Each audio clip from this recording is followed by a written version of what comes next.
Dizziness. Dizziness is one of the commonest neurological symptoms experienced by people of all ages.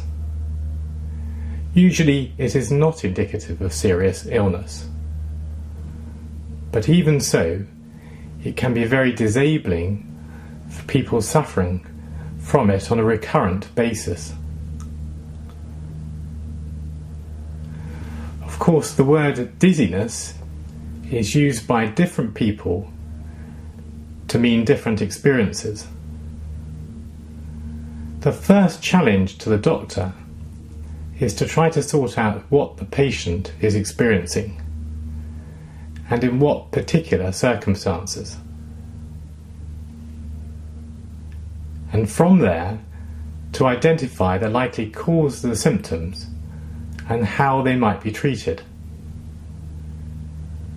Understandably, the patient may describe feeling, quotes, dizzy when they are lightheaded because of a drop in blood pressure when standing up, so-called postural hypotension.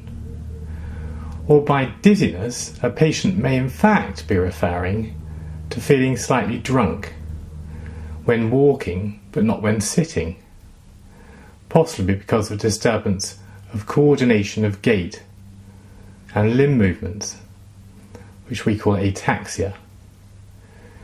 We should be able to identify those complaints from the history we take. But what the doctor will be inquiring after most of the time when the patient presents with recurrent dizziness is a perception of instability of the world around them or their position in the world, so-called vertigo. This is usually because of some disturbance of function in the vestibular system of the brain. As usual in neurology, most of the useful information comes from the details in the history. A good account from the patient helps the doctor enormously in teasing out the cause of dizziness.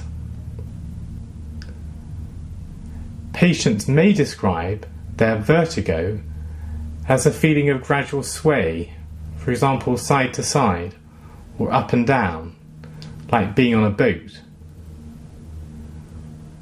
Or they may experience the world spinning around them, which is known as true or rotational vertigo, and which sometimes can be quite violent, leaving them with a feeling of disequilibrium which can last for days or weeks.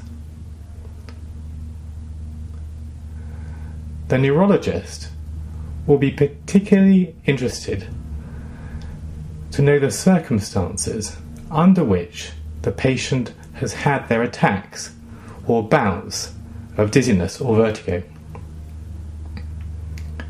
If a clinical diagnosis can be made, there may be specific measures that can be taken to try to treat the problem, which can be discussed at the time of the consultation.